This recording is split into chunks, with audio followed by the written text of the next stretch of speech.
Tonight, the latest in the Cyclone Emnati damage assessment. And Cyclone Anika makes landfall in Australia, among many other stories tonight.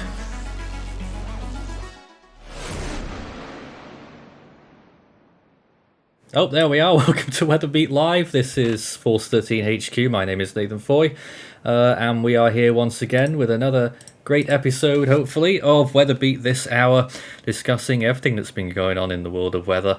We were here 2 weeks ago. We're trying to make this a weekly feature. It's pretty tough. It's hard to do, you know.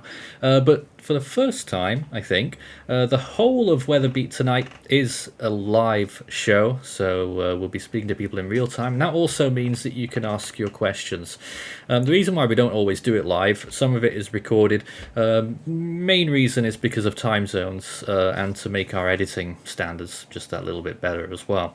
But there we have it. We're live on WeatherBeat, and the first thing we're discussing tonight, of course, is the fallout after Cyclone Emnati in Madagascar, and there's a lot of information coming out there. But first, I would just like to introduce my sidekick for the first 15 minutes of tonight's show, Christian. Hello there, how are you? I'm good, how are you? Hello everyone. There he is. We're fine, not too bad at all. First of all, I mean, you remember vividly tracking Emnati because you covered the storm's landfall. How did it feel to you? Yes, I did. Well, I mean, it made landfall as, I believe, category 2 or 3. Right, you can probably correct me on that. I don't even remember anymore myself, just that it was it obviously compounded issues over there. Yeah, it made landfall at one of those intensities. By the time I pushed the video update out, it had weakened to at least a category 1, 85, I believe. But it still made landfall with a CDPS stage of 7, which is catastrophic. Which, again, should not be taken lightly. It's a very serious situation if you have a CDPS pretty high, which it was. Now, a lot of images have come out in the in recent times since the storm. Lots of flooding, as you can see. There's one aerial image. There's quite a lot of these aerial images. There's another one. These are all around Madagascar, the areas that were affected by the storm. And I have some detailed statistics on the damage assessment, or detailed descriptions, I should say. A lot of them mainly reporting riverbank erosion. Obviously you'll get a lot of that, but of course you can see all of these areas that had been flooded by the storm as well. As far as I can surmise from what I can see here, a lot of areas didn't get widespread damage that they perhaps expected. Other areas had inundated agricultural areas. I've got places here like Manam Bondro and Himalaza communes, and other flooding areas that happened. Just trying to get some of my sources here. Now, that was some areas. I'm not sure if that covers everywhere, but I've got another source here that shows that the storm caused so far 14 fatalities, and 43,000 displaced people, 6,118 destroyed houses, and 11,000 damaged, 5,700 flooded. So quite significant numbers when we're talking about thousands, especially in these kinds of areas. That's quite a bit, and you don't always get to see the extremely high numbers in these areas because of the lower populations, but obviously, even so, the actual damage that has happened has wrecked communities. And in some areas, the rain totals just north and just south of the center of the storm's passage, so not in the center but north and south of it, Christian, was between 500 and 750 millimeters. And when we look back to Batsirai, which hit a very similar area, that dumped over 500 millimeters in some locations and another 500 millimeters now. How do you feel about that? That's again a lot of rain. I mean, like you were saying, this area had just dealt with Batsirai a few weeks prior, and now they've had to deal with another cyclone of similar intensity. Again, Imnati, which, again, both storms were CDPS 7, and it's it's just heartbreaking, really. Yeah. And I mean, what I have heard in some areas is that they had drought. So for some areas, it's potentially beneficial. Of course, you can get too much rain and it would flood, of course. But from what I hear, some places haven't done so badly. But in general, there's been a lot of flooding, pretty much the whole southern half of the country, from Vakinan Karatra southwards. All of these locations with flooding, and the most amount of fatalities looks like it occurred in the southeastern part of Madagascar, where 7 were killed in Atsimo Atsinana province. But with all things considered, really, the fatality count could have been much worse there. Batsirai killed 121, and this one killed 14. So if there is a silver lining there, those numbers aren't anywhere near as high, Christian. That is absolutely correct. It still is tragic, any loss of life, really, but like you were saying, nowhere near as high as Batsirai's record. But again, any loss of life is still tragic. Now, let's not forget, these aren't the only systems that have affected Madagascar this year. We first had Anna and then Demarco, as well as Batsirai and Emnati. Not in that order, I should say. Anna, then Batsirai, then Demarco, then Emnati. Just want to read out a bit of information about the other 2 storms because they hit further north in Madagascar and affected a different area, moving onwards to Mozambique and Malawi, which were affected significantly by those storms. And we have some information flashes here as well. Like Tropical Storm Anna, for instance, affected over 185,000 people, mainly in Africa, on the continent. Demarco affected 23,000, so Anna was, despite it being a fairly weak storm, its impacts appear to have been pretty damn high. 38 people were killed by Anna, destroying 11,757 houses, which is more than double, I think, what Emnati has done. So 4 storms there that have caused severe issues for that area of Africa, and we always like to report on these things more, especially on WeatherBeat, because as soon as the storm's left, so have the headlines, haven't they, Christian? Yeah.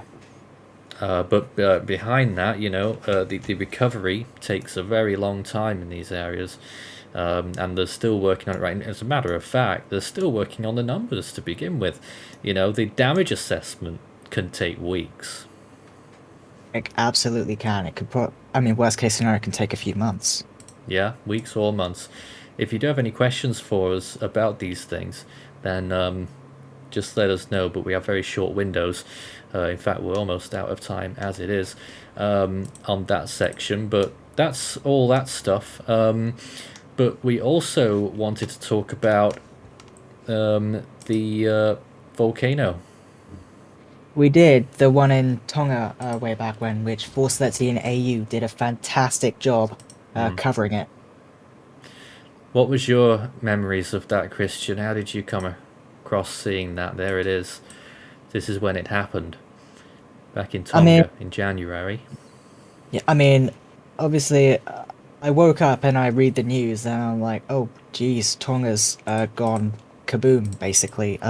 Not in that sort of fashion. It's a lot worse than how I describe it. But, I mean, again, it set tsunami warnings off across the entire Pacific Ocean, like even as far north as Alaska, I believe. And look at that. yeah, It's I mean, insane. and it is insane, absolutely. Like, as far as I heard aware, like, the shockwave that emitted from the volcano, at least you could see it in terms of like atmospheric pressure, like a bit of a blipper wave. Um, it it traveled the world a few times. Yeah. Now, this is another area that's potentially been forgotten. In Tonga, thousands of people were affected. I think it was 80,000 or something like that. In total, I don't think many people have heard about the damages, but 390 buildings were damaged in the localities that were affected. Those are Tongatapu, Iua, Hapai, and that's it. In those locations, just over 1/3 of all houses were damaged or destroyed. About a quarter of them were completely destroyed. And 2,400 people remain displaced right now. So this is something that's ongoing and is going to continue for some time. 85,000 people have been psychologically affected and are in need of protection assistance, according to who is this? I think it's a organization called CARE. So that's something that's obviously still a very relevant topic, and 2022 has really started with a blast in terms of natural disasters.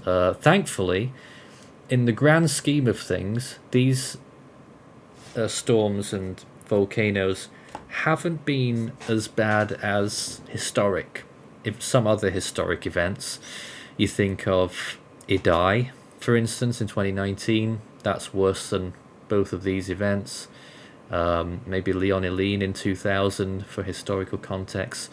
As for the volcano, though, an eruption that massive thankfully occurred, it wasn't on the main islands, it was on an island that's a few miles away from the main islands of Tonga. Again, like one of the potential damages was Tonga's undersea internet cable. So it took them a few weeks to get back online, for example. But they are online now, are they? They are. Yep, they're back online now. It took them a few weeks to get it repaired, though. Yeah, so that's the latest that we know in Tonga right now. But once again, something that's been potentially forgotten about, especially with recent events in the world. And, loads of events have so far happened this year, and we're only on March the 2nd. Now, Christian, I think we might want to spend a minute or two just talking about the return of the automated stream on our channel. The live tropical weather dashboard, I suppose you could call it. How do you feel that the automated stream is back? It's great knowing that the automated stream's back. Obviously, you can tune into it to get the latest on information about what's going on in the world of tropics. Or you can just listen to it, put it on in the background, put some music on, I guess. It's either or. Our biggest music playlist ever is currently on there, 14.5 hours before you'll hear a repeat. Fantastic. At least I think it is.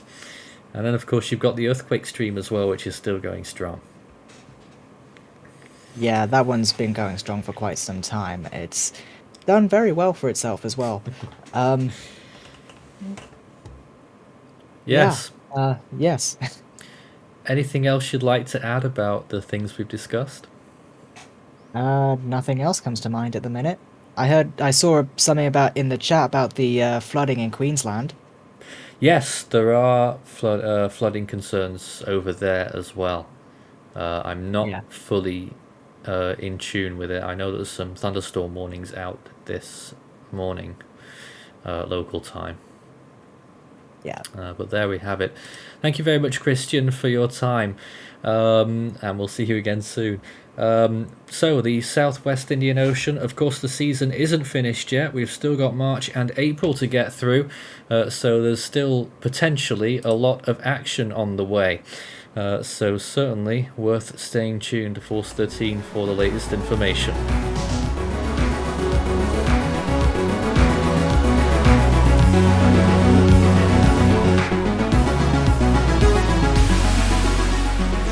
Now then, on to our next story this evening. Is the wonderful time where we get to introduce one of our regular, I think, WeatherBeat contributors. Farhan Nazar, hello, welcome to you, and you're joining us from Indonesia, where there have been some activities there as well in your world. Yeah, indeed, there is. There has been quite a bit of news going on. Of course, being that it is currently the rainy season, the tail end of the rainy season, actually entering March and April, there is a lot of flooding in various part of Indonesia of various severity. But that is something that happens every year. It's something that we have come to expect. It's become a matter of life in this country. And so people really don't really pay much mind to it, but instead they will pay money to much bigger news, such as volcanic eruptions, or in this case, an earthquake. Yeah. So tell us when was the earthquake? How strong was it?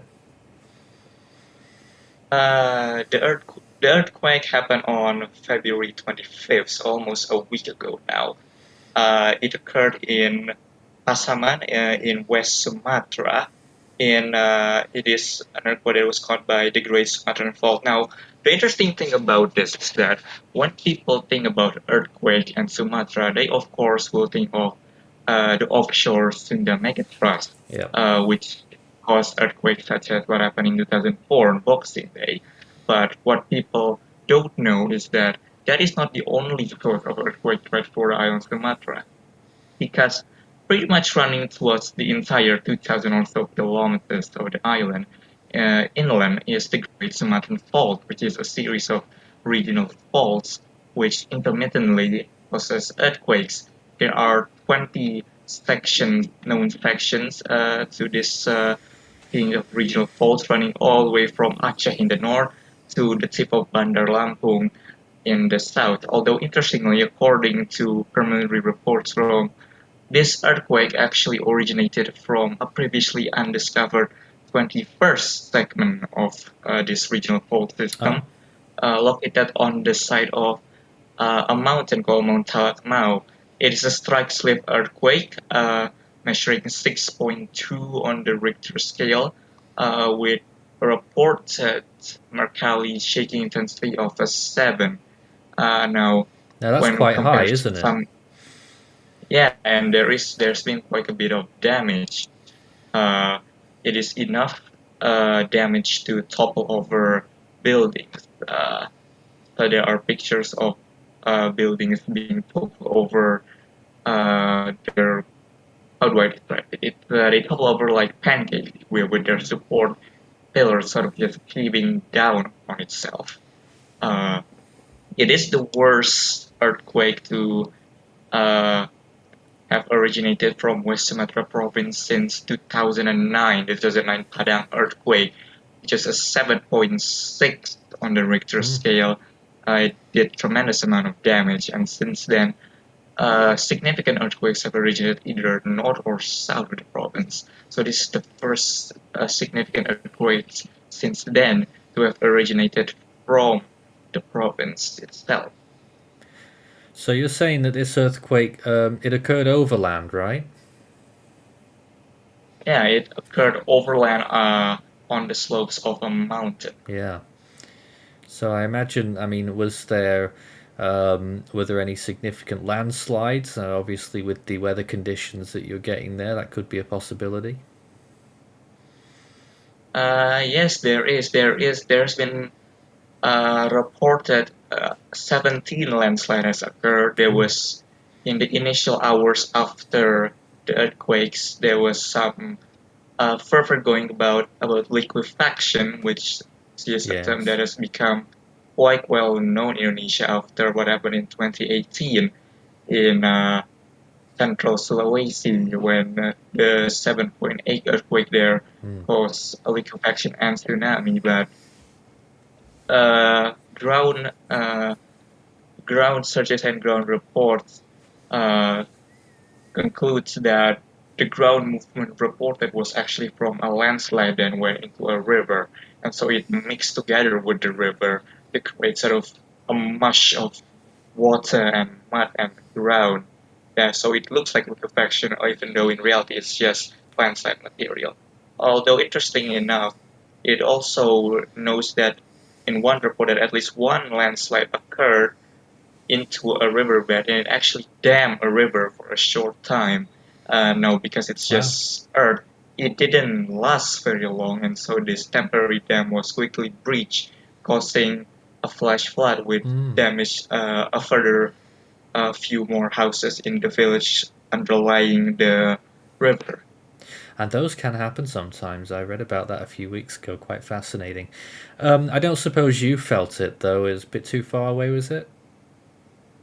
No, I am in West Java, so typically we don't feel earthquake that is far away from there. Though reportedly this earthquake was felt all the way to Malaysia and Singapore, quite Mm. quickly, of course, but it was reportedly felt there.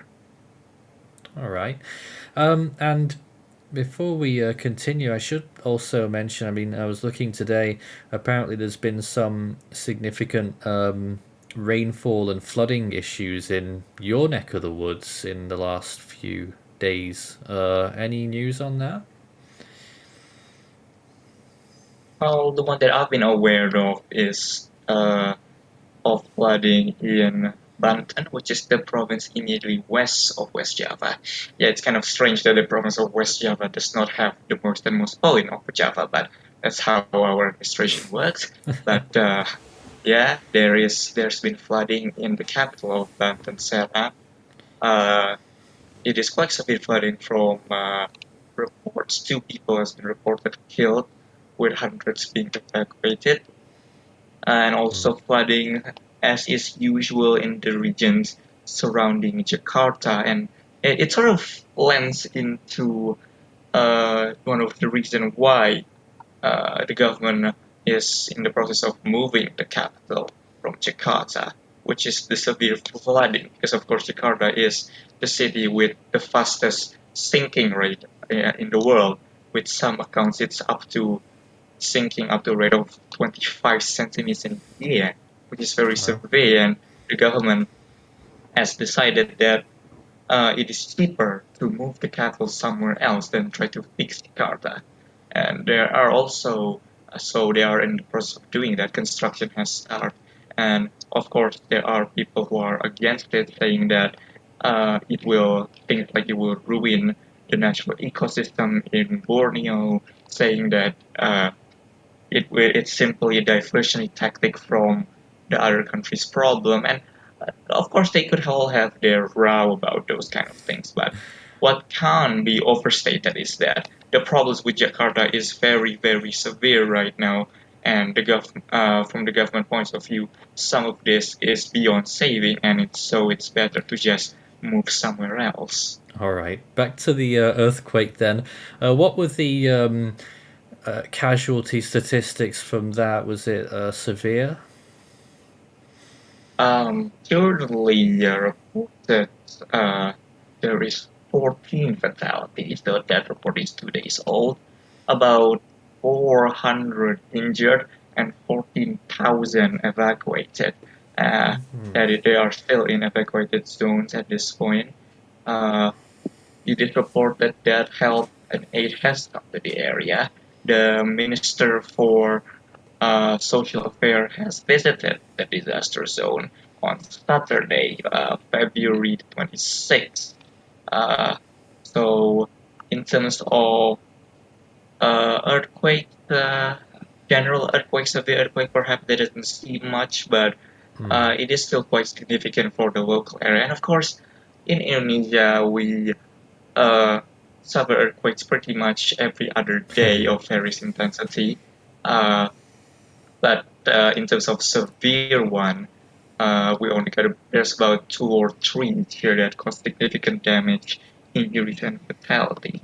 And although we are used to this, we are admittedly not as well prepared as say Japan. We Yeah. sometimes awareness is not there, building codes are not up to scratch, and so even though we suffer this quite greatly in amounts, of frequency, you still see fatalities and deaths and significant damage when in places that are very much more well prepared, such earthquakes would cause little to no damage and casualties. All right. Do you want to give a quick mention on how you think the cyclone season's going down there? Well, to be perfectly honest with you, I'm a bit disappointed. Oh. Um, it started out for the Australians specifically started out taken fast with 3 named before January 1st, and so there was expectation that perhaps this is going to be an above average season, but then we have January was pretty much absolutely dead. There was nothing with Southwest Indian Ocean and the South Pacific taking center stage, and most of February is also dead as well until Cyclone and Anika. Cyclone, of course, being quite a bit of a surprise with it being, with it explosively intensifying. But other than that, it's really a bit of a letdown considering of the early expectation with how the season started. Perhaps in March and April, the late season they could be a bit more surprised, but with how things going right now, that doesn't seem too likely, and that's perhaps a bit disappointing for people who are Southern Hemisphere enthusiasts. Yeah, although we've seen a lot in the Southwest Indian Ocean, but I guess you're more emphasizing the Australian region. Yeah, well, for the Southeast Indian Ocean, certainly with Batsirai and Emnati, it's certainly been a very bad season. But in terms of the Australian region, it's been quite quiet, really. Yeah. All right. Fine. Thank you very much for coming on and having a chat with us, and we'll see you again sometime soon. Thank you.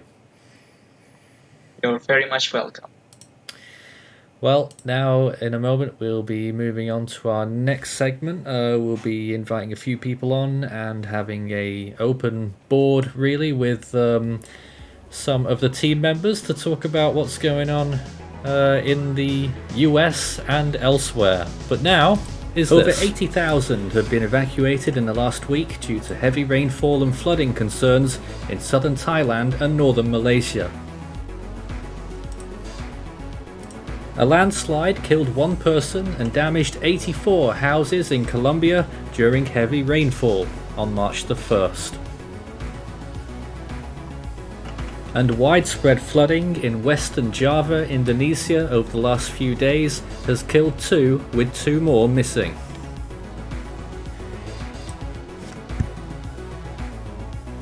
And you can share with us the weather in your backyard by sending images, videos and updates to our Force 13 channels on Facebook, Twitter and our email address contact@force13.com.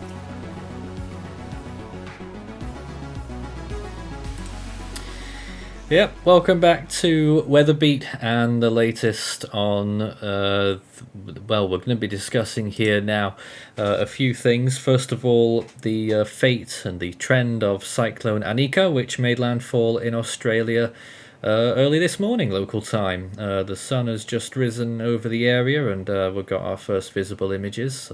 We started off the show with one of those images. But also, we will be talking towards the end about the United States weather scene. A lot of severe weather anniversaries, I believe, have been gone recently and just around now. And also upcoming events which may be on the horizon. But first, I'm joined by several people now. In fact, 2 of the characters you've already seen today, I think, are staying on, Christian and Farhan. And we also have Ethan and Xavier with their thoughts right now.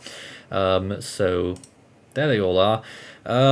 Right, so first of all, Ethan's showing us that imagery of Anika and what it has been doing in the last few hours. And I must say, it's got a pretty decent appearance, but then again, we always see things like this in this part of Australia. It's got a funny way of doing it, hasn't it?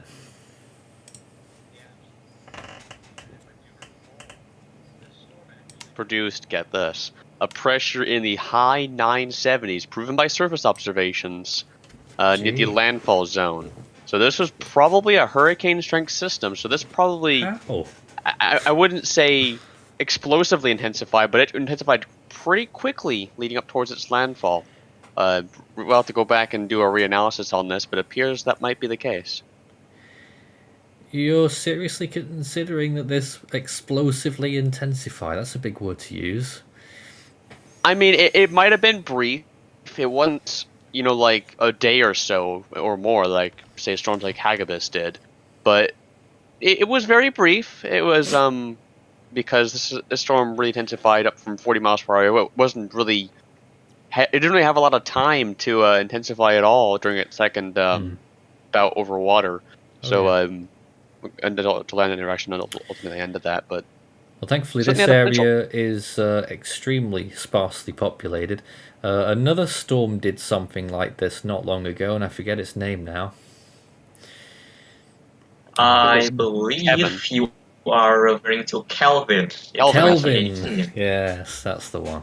It made landfall as a tropical storm, but then as it moved inshore, it surprised a lot of people by popping an eye over land, and so reanalysis concluded that it intensified as it makes landfall and into overland into a Category 1 hurricane equivalent cyclone, and so that is perhaps one of the most obvious and famous example of the brown ocean effect, where the yes. ground is so wet and so warm at the same time that it is able to facilitate the intensifying of a storm that is coming on land.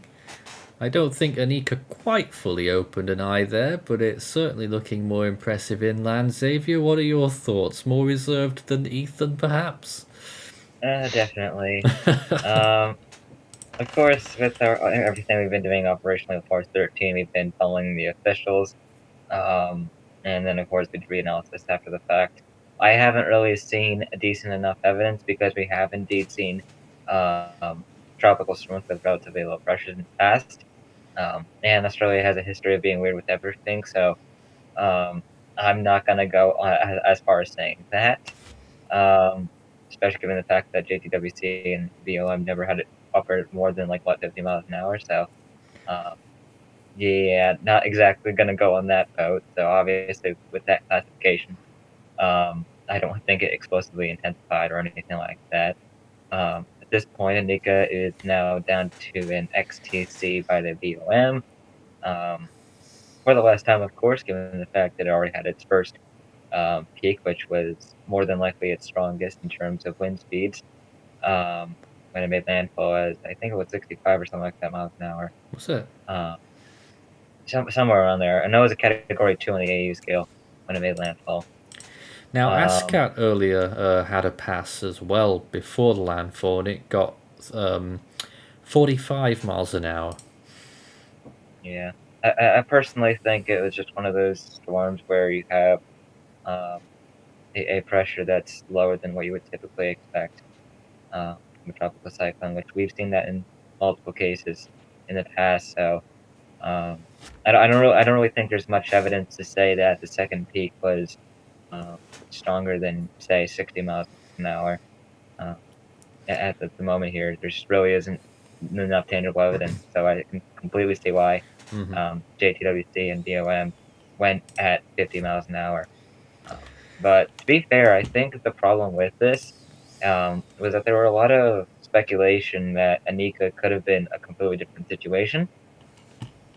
Given the fact that there were forecasts that were made, I know that for about a day or two, or I think it was 2 or 3 days actually, that the BOM wanted Anika to reform and become a Category 3 on the AU scale before it made landfall as a severe cyclone west of where it made landfall. I never really saw that being the case, and I got flagged severely in the contributor hub for that. Of course, it ends up that I was in the probably more right than a lot of people's opinions with this one. I really never thought that it was going to become a cyclone strength thing. People were vocal about that, were they? I wasn't. Yeah, Oh, I wow. never really thought that it was gonna go as strong as the BOM was predicting. I really thought that it was just gonna stay weak or It was a just low be in water confidence for a very short. situation. Huh? It was a low confidence situation. Yeah. I mean, it's good that it When took. it comes to storms, I'm sorry, Taylor, go ahead. Oh, I was like, I mean, to be fair, I mean that is the case with anything in the AU region. I mean, it's always unpredictable what you're gonna get. I mean, we've seen a whole bunch of examples of things becoming unpredictable in the Northwest Australia region. Um, so, I mean, of course, it was never going to be as certain. I mean, I know JTWC decided to take the option to kill it, maybe a little bit prematurely, of course, and then, but no, the BOM um, has had their fair share of issues this year. I mean, for example, we had that with Patty that kicked off the season, of course. But at this point, it's kind of something you're going to be expecting with many of the agencies lately. So, All right. I mean, it's just a matter of just dealing with that. I mean, we can only do so much. Um, I mean, of course, we had that issue with the IMD last night. IMD, we've been tracking 90 feet. That had literally a nothing chance last night. That we had to go with the 4-2, even though we all disagreed. And now it has a high chance by the MD. So Oh goodness. completely different things in just a matter of a few hours. So forecasts can change. It's why we tell everyone to look at forecasts up every day, just to make sure that they're keeping themselves informed because things change a lot in the world of weather. That is for sure. And I don't think that's going to be changing anytime soon. All right, Farhan, what were you saying? I know we might have a bit of a signal discrepancy, which makes it difficult to chime in. Go ahead. We just want to chime in on the disagreement. I do believe that when it comes to forecasting, skepticism has to be the most foremost thing that keep it in mind when it comes to forecasting because as Xavier said, the world of weather is very uncertain. What we do here, and in fact what people at all these agencies does, is not an exact science. Things can and do go out of control and go beyond the expectations. You can have a cyclone that strengthens over land. You can have a storm that is predicted to become very strong but completely fails. You could have a storm that is expected to be weak but suddenly intensify and does massive damage. It's really, really uncertain. And so, uh, unless you have a very high confidence on something, you should always use skepticism. And especially in the AU region, where I have to be frank, it's the amount of confidence in the coverage by the agency is very, very poor and very, very low confidence. I think skepticism has to be the number one thing on people's mind, and so it's not really wise to just immediately jump say, "Oh, this will become a Hagibis, this will become a Oh, Dorian." don't. That's really not something. That's not really something that's wise to do, especially in a region where the confidence in forecasting is really substandard. So, Well, uh, it's really best to keep a skeptical frame of mind when thinking about storms in this part of the world. And really, there's not really any use to going all hillbilly terrified about it because this area is very sparsely populated, and any damages that is done it will be very minimal when in relation to other storms that people in the US or the Philippines might be used to. So really, there's no point in really hyping up or being really worried about intensities here. we're going to quickly run around the GFS model right now, and Xavier will love this because it's the 18Z run, How many times do we have to say it? just to take a look at what's happening and what we might expect. So first of all, we have Anika, which has just made landfall, obviously. The model indicating that it's 54 miles an hour, 55. That could be about right. Where does it go? In fact, GFS has it intensifying a little bit as it moves inland to 62 miles per hour. Maybe it's Alright. space. And then blowing itself out in a couple of days, right over there, and still some remnant energy moving through Australia, then it goes back to normal.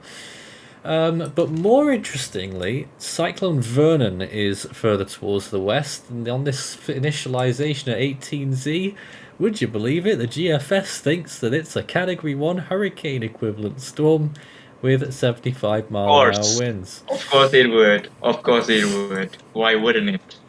The GFS forecast has it strengthening a little bit. Christian's face palming, by the way, reaching a peak intensity of 84 miles per hour, but it doesn't matter because it's going nowhere. Sorry?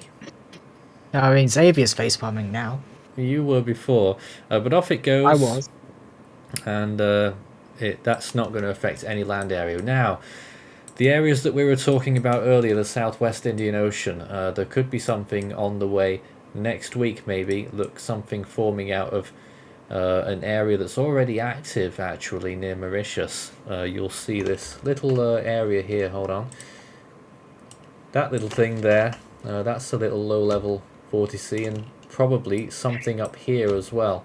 And they'll come round and they'll match together. You can see that one moving round, and it all eventually comes together to become this tropical cyclone. And that could become, as you can see, a potential threat for Mauritius next week. So that's something else to watch out Earlier for. today, Nathan, I made my own personal tropical weather outlook, and I gave that a 50% chance of formation. Would you agree with that assessment right now? Not yet. Probably 30 or 40. And in the Indian Ocean, you can see this potential system that could become a spin-up tropical storm. Won't get very strong, rather small, and actually looks like it dissipates before it even reaches the coast of India. But that is something interesting to watch out for over there as well, of course. So that could be another name. Well, when it comes to India, I think it's not really expected to have activities until about April, May, June. Now, there are, of course, present of storm forming before that. Maybe this could be one, maybe it wouldn't. But if it does form, it would be, I think, the first time in a while that a storm has formed before the month of May, which is certainly an interesting sight to behold. Yeah, it certainly is. Any other thoughts before we move on? You know exactly what I think, but that's going to be a discussion for after WeatherBeat. I still think it's more useful than not to show people where the possible areas are. But not at 18 TGFS runs. I mean, well, I don't know. But that's it's always possible. At least I'm not showing these CHP6 runs. No, don't. It could be much worse than You know what? I'm just going to make the right decision and leave. In the comments, Dorian says, I see a possibility of that North Indian Ocean storm to not be named. Maybe. Probably won't. All right. The naming criteria for North Indian Ocean is a bit funky because they do, instead of a typical tropical depression, tropical storm, hurricane, and the sort, they have a depression, deep depression, then a tropical storm equivalent. So it is a possibility that the storm is a tropical storm on other scale, but only a deep depression on the IMT scale and not be named. That is certainly possible. All right. Yeah. So that might be an occurrence coming into next week. That concludes our tropical discussion for now. But in a moment, we'll be going back with the Force 13 US discussion after this. As well as the Force 13 main channel that covers mostly tropical activity, we also have our plethora now of regional channels. The Force 13 US channel, Force 13 UK and Ireland, Force 13 Europe, Force 13 Australia and Oceania, and Force 13 Philippines, all with dedicated teams to provide you with the latest updates for those areas. You can find all of our associated channels on the channels page on the Force 13 YouTube channel page. Welcome back to Force 13 Live WeatherBeat in our final section here before we finish up for the night. And we're now discussing what's going on in the United States. It's always a hot potato, it seems, certainly in terms of the wild weather that occurs there. And on top of it right now is Ethan Bruning. Hello, welcome back. Hello. So, where do we begin? I guess we begin with the lovely weather you've been having recently. Yeah, I'll turn it on here on my WSV3 real quick. These are the current temperature observations here. You can just see across the region here in central Indiana here. Right now, as of 5:54 p.m., so about an hour ago, 64 degrees here. And we briefly hit, my weather station reported 70 degrees earlier today. And we're forecast to get near or at those marks this weekend on both Saturday and Sunday. So certainly going to be a warm day ahead. Mm-hmm. And you can just see just how widespread like this is. Like over in St. Louis, 81 degrees here, 79 over in Kansas City. We got 73 down in Oklahoma City, 70 low 70s down in Memphis, 75 in Nashville. Warm temperatures for a large part of the nation here. You can just see just how widespread it is. So spring has sprung for you, has it? Not quite, because this warm outbreak is not going to last very long. Because if I can find it here, where is it? Here, the Climate Prediction Center's 6 to 10 day temperature outlook, depicting a somewhat of a cold blast that's gonna come through next week, and this actually does sustain us a little bit into the following week. So the next 2 weeks or so across the central U.S. could be quite a cold one, with Florida, of course, being above normal for that period as well, and parts of the East Coast as well. Yeah, looking decent for the East Coast. But when you're looking towards the central United States, what does this mean for severe weather potential? Yeah, severe weather potential it's going to be here. We don't have one today, tomorrow, or on Friday, but Saturday here, we do have a 15% risk area issued by the Storm Prediction Center for a large part of Iowa here, northwestern Illinois, northern Missouri, a little part of southern Minnesota, and southwestern Wisconsin. Mainly going to be a damaging wind threat with this. Not going to be a huge tornado threat. There is a tornado threat, but it's not zero. But it is littler than we typically do see. But this is mainly going to be a damaging wind threat up here. Is it normal for it to be that far north this early?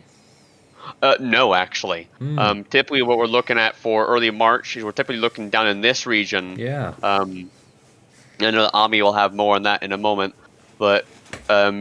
Then, of course, for Sunday, we do get down towards that region for another 15% risk area. This is for Sunday here for large part of central Arkansas and surrounding regions. I haven't looked into this much, but if I had to guess, it might probably be, once again, more damaging wind threat than more of a tornado threat. All right. So is that the full forecast there? For severe weather, yeah. As far as Sunday goes, I should note that the severe weather threat could extend a large area around outside of this 50% risk area. Could even extend as far north as Saturday's risk area and go further east.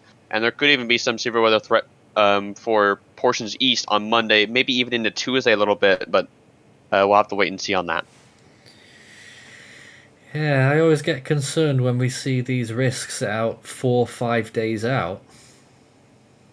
Yeah, we're not going to really be seeing something overly, like December 10th, like a high and enhanced, low and moderate, maybe even getting up towards a high risk. We're not going to see that. We're not going to see those kind of levels out of this, but certainly could be something notable. Could be a enhanced risk out of this. Both of these. That's entirely reasonable, but we'll wait and see what happens. All right, Army, you're also here at this point. Yes, I am. Good evening. Good evening. What's your take on the current US weather and what's to come? Well, it's quite nice, and now I'm really enjoying the spring-like weather. Yeah, you're making me very jealous. such a harsh winter we've had here.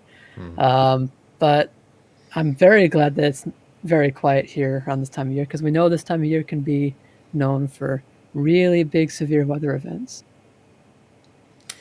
Yeah, you only have to cast your mind back a couple of years, really, a few years. I mean, I mean, how long's it been since was it the Bassfield one that was in March? That was actually on April 12th Ooh. of 2020, I think, right? Yeah, that was the year. Yeah, there it was was. the one in March. What was it? Was it Beauregard? Was it March 17th and 26th or 7th last year? Yeah, that I was think? last year. Yeah, those were 2 high-risk days. Yeah, but you really have to look back on this day because Yes. this day, one of the most notable weather events in southern Indiana history and in northern Kentucky history took place back on this day in 2012. Ami was directly in the center of this. I have Wow. graphic on our screen now. Oh, A let's high have a look. day with a large moderate risk descending down towards portions of northeastern Louisiana, I believe. Crikey. But by far, we did have a the tyrus did verify actually, and probably a bit more than that actually.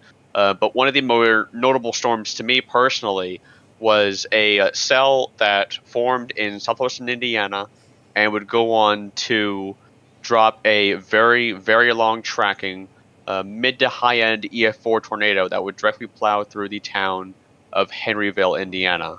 That town was Henryville. 90 to That's- 95% destroyed by that tornado, just located just north of Louisville. That town has rebounded completely since then, but the damage from that tornado was absolutely ridiculous, and we got a lot of videos coming out of the school there in the town of this tornado passing through, causing a lot of damage there. I forgot Henryville was 10 years ago. I was just watching a documentary about it recently. Yeah, that was quite a crazy, crazy series of storms and tornado. And the videos that comes out from Henryville was quite dramatic. It's perhaps a bit buried in terms of tornado history, but it certainly was quite notable. Yeah, Army, do you have any recollection of that? All the memories from that outbreak are fairly vague, but I can remember. I believe we had school that day, and the moment I realized that it was quite bad was when the teachers there started freaking out that day. That was very scary to me. And we got out of school early, and I can remember vaguely we were sitting in the basement. I believe there was a tornado warning active, and then all the power cuts out, and then that is really where my memory fades from that event. Wow. Yeah, I also have some recollection from this event. While I wasn't in the high risk area, I was in the moderate risk area, and this was back whenever I was actually in my middle of my elementary school career. Korea. We had to. Career, I don't know what to sure, call sure. it. Okay, Career. but yeah, but we had to hide in the bathroom in our classroom that we had. And that's really the only time that I've had to hide from severe weather in school. We did have a bad damaging wind event at the high school back in 2019, August 2019, but other than that, we haven't really had to seek shelter from severe weather other than that day, and it's a pretty notable thing that's just stuck with me ever since. You know, just shows that you don't even need to be in the highest risk areas to receive some pretty significant impacts. Do we have time to quickly look at some models, Ethan? Are you able to do that for us? Yeah, I can pull up the models here. Just let me get this up here. I'll have to pull up the GFS here. I'll stop my WSV3 here. Let's pull up let's get the NAM here, because the NAM will have this event here. So let's, it'll take a bit to load each frame here.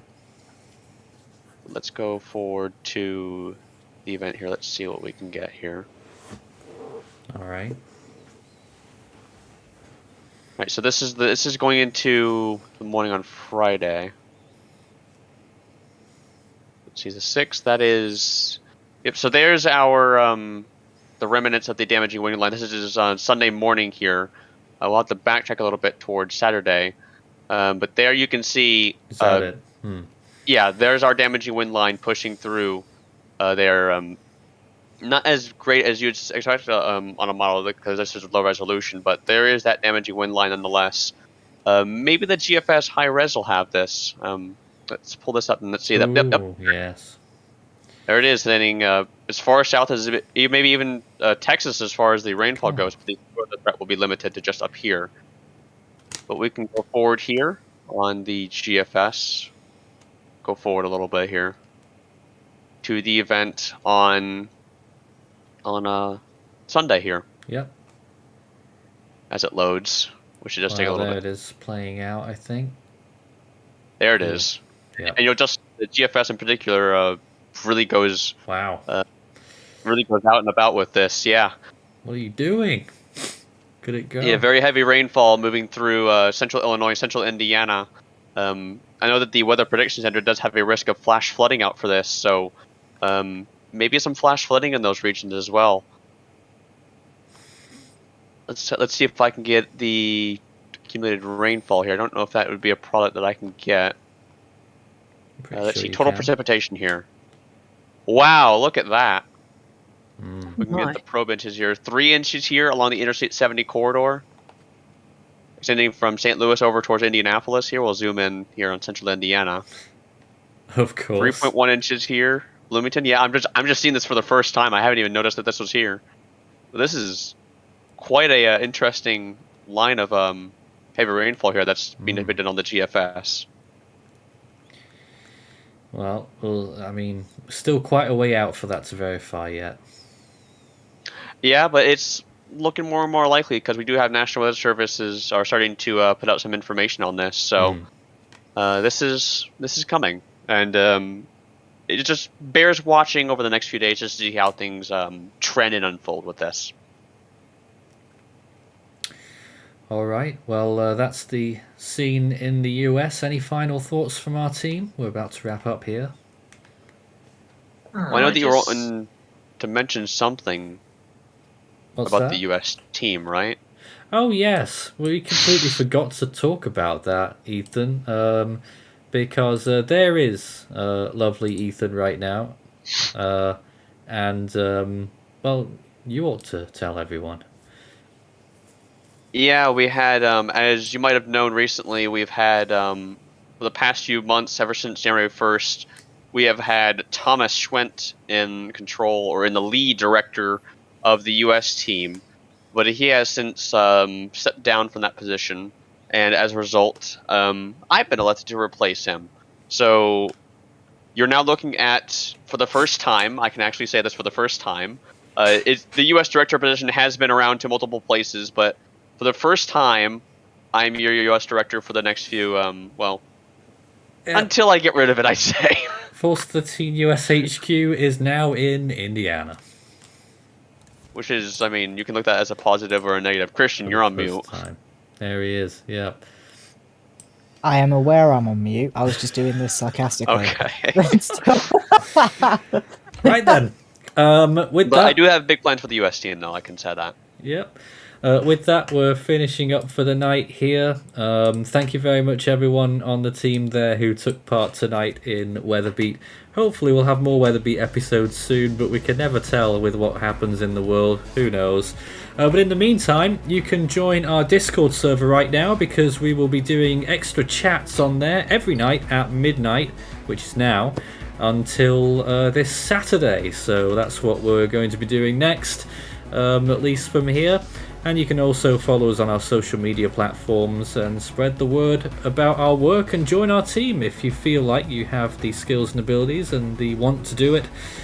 Just send us a message. You can send us an email, contact@force13.com, or again through those social media outlets. It's been a pleasure to do WeatherBeat once again, and we'll see you again soon. Have a good night.